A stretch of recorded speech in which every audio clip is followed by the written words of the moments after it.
So his doctoral advisor, Professor Zinke, asked Sir William Ramsay, you see him in his laboratory here, if he would have a working place for Otto Hahn. そこで陳慶教授が今こう写真を見ていただいているこの、先生に、オットー・ハーンに、仕事をさせてやってくれないかというふうに頼みました。Sir William Ramsay was a very famous chemist in London who discovered the inert gases, for which he won the Nobel Prize in 1904. ウィリアム・ラムゼというのは、ロンドン大学の教授で1904年に不活性ガスでノーベル化学賞を受賞している大変有名な、教授でした。Otto Hahn, who was an organic chemist, made the first meeting with radioactivity with this book. This book from Frederick Soddy was the turning point in Otto Hahn's life. これはフレデリック・ソディが書いた本ですけれども、放射能に関しての書物であり、この本を読んだことで、それまでは有機化学者であったオットー・ハーンが初めて放射能の分野への目を開かれた、大変オットー・ハーンにとっては貴重な一冊でした。And you can see here is Otto Hahn's signature with the date 1905. ここにオットー・ハーンが自分の名前を書いています。それから当時の1905年という文字が見えます。This book was absolutely the most important book in his early career as a so-called radiochemist. 放射能科学者としての、オットー・ハーンのキャリアの初期において、この本こそ最も重要な一冊でした。This is here the laboratory of the University College in London, the Chemical Institute, where Otto Hahn worked for 8 months.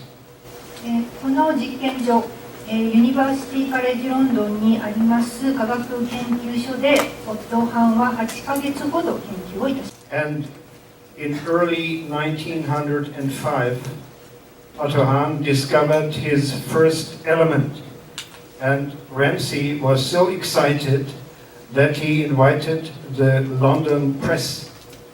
1905年にオットー・ハンは初めて元素を発見いたしました。教授のラムゼ教授は大変それに喜びまして、ロンドンのメディアを呼んで取材をさせました。And here you can see an article about a new element from exactly, it was the Daily Telegraph of 8 March 1905. これがその新しい元素発見の記事で、3月8日という日にちをここに見ていただけると思います。In these times, all new radioactive substance was called a new element. 当時は放射能新しく発見される放射能物質はすべて放射能元素というふうに呼ばれていました。So all the other substances in the following years Otto Hahn was discovering, they were all new elements till 1913. Till 1913. Because in 1913, Frederick Soddy explained the situation with the isotopy. 1913年にソディがアイソトープという同位体という言葉概念を使い始めるまでは新しい物質がすべてニューエレメント、新しい元素というふうに呼ばれておりましたので、オットー・ハンはその後もいくつか新たな元素を発見していきましたが、アイソトープ、同位体という言葉ではなく、新しい元素という形で言葉で呼ばれておりました。But Otto Hahn wanted to learn more about the radioactive substances, and so he decided to spend a 9-month stay at Ernest Rutherford's Institute at the McGill University in Montreal, Canada.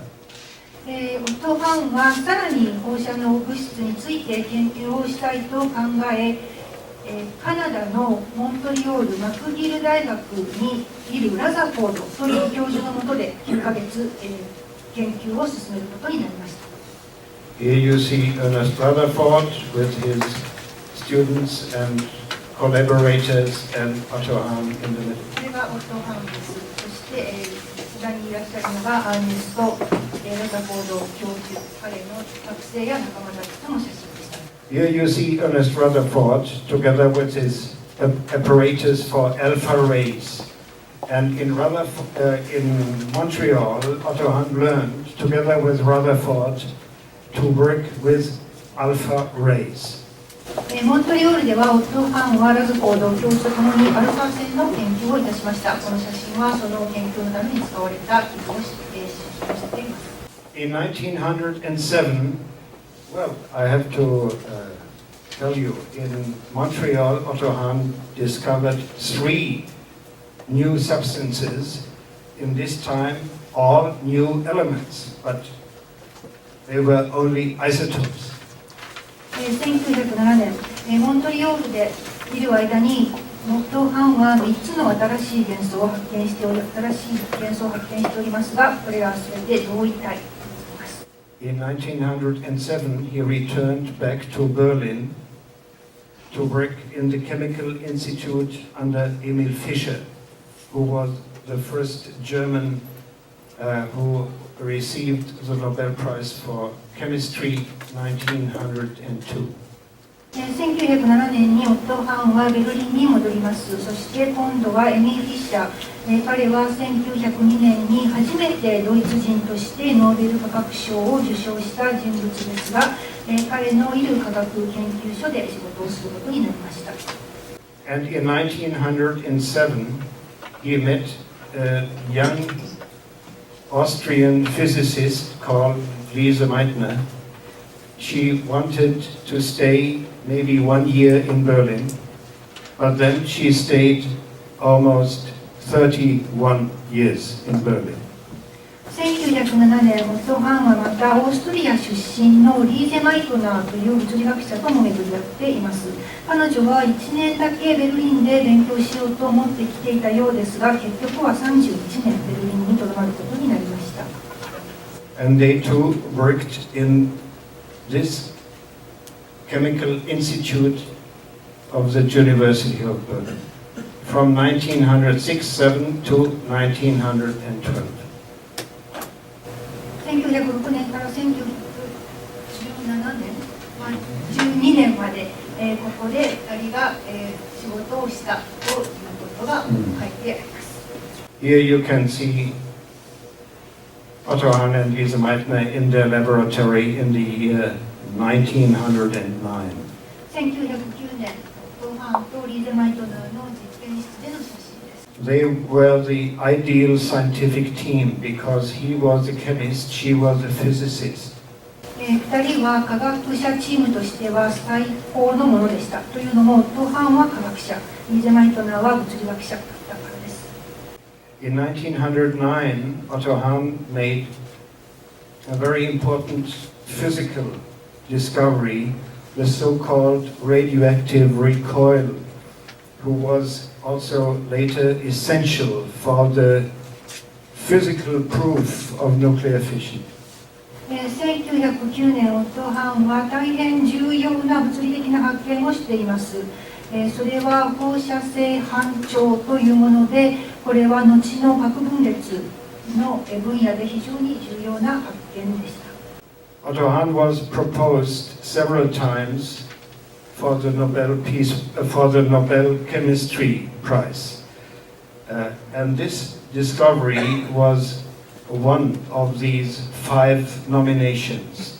He was nominated for mesothorium-1, it was radium-228, radioactive recoil, protactinium, nuclear isomerism, and later then for nuclear fission. So this is one of his most important discoveries. オット・ハンは5回ノーベル化学賞にの候補となっています。1つはメソトリウム1、2つ目は放射性反調、これ今お話ししたものですけれども、それからプロタクティニウム、核異性性核分裂、その中の一つがこの放射性反調で大変重要な発見でした。And here you can see some of the very primitive apparatus he used in these times. 当時使われていた極めて原始的な実験器具をご覧いただきます。They are now displayed in the German Museum in Munich. 今これらはミュンヘンにあるドイツ博物館に展示されています。Here you can see maybe the four most prominent so-called radiochemists of this time. It's a picture from 1910. これは1910年に写された写真ですけれども、当時の最も著名な放射科学者、放射線科学者たちの面々です。Here's Otto Hahn. This is Bertram Boltwood from Yale University in America. This is Ernest Rutherford, and this is Otto von Bayer. オットー・ハーン、それから2番目の人物がアメリカのイェール大学の宇宙船のネームアゲン。Bertram Boltwood. This is Ernest Rutherford and Otto von Bayer. In 1912, the new Kaiser Wilhelm Institute for Chemistry was inaugurated, and Otto Hahn became the head of the radiochemical or radioactive department. 1912年にカイザー・ウィルヘルム研究所、科学研究所ができ、オットー・ハーンはそこの放射能部門の長となりました。And in the same year, he made his greatest discovery. He met his future wife, Edith, at a congress in Stettin, near the sea. Stettin is a beautiful big city now. It's belonging to Poland, near the so-called East Sea. その同じ1912年、オットー・ハンはもう一つの素晴らしい発見をしました。というのは、将来妻となるイーデットと出会ったからです。今はポーランドの中に含まれている大変美しい海辺の町で2人は出会いました。And Edith, his future wife, had nothing to do with science. No chemistry, no physics. このイーデット妻は全く科学や物理の知識は持ち合わせない女性でした。She was a teacher for art, and she was extremely talented to draw, and she became a paintress, we can say. But she finished her paintings when she was married, unfortunately. 彼女は芸術の先生で、絵を描く素晴らしい才能を持っていましたけれども、結婚と同時に絵を描くことはやめてしまいました。Here you can see them at their wedding day on March 22, 1913. 1913年3月22日、2人の結婚式の写真です。And they made their honeymoon at the lake of Garda in the northern part of Italy, in this very beautiful hotel.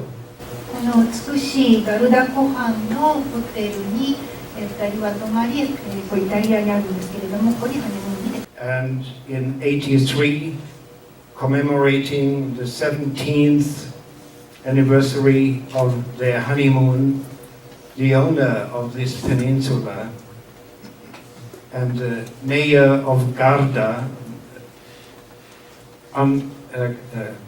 put a marble plaque on the hotel. そしてそのホテルにそのガルダの市長さんとそれからそのホテルが2人がここにハネムーンに来たのだと、そういう記念の銘板を作っています。But many tourists who are seeing this plaque cannot understand it because it's written in Latin.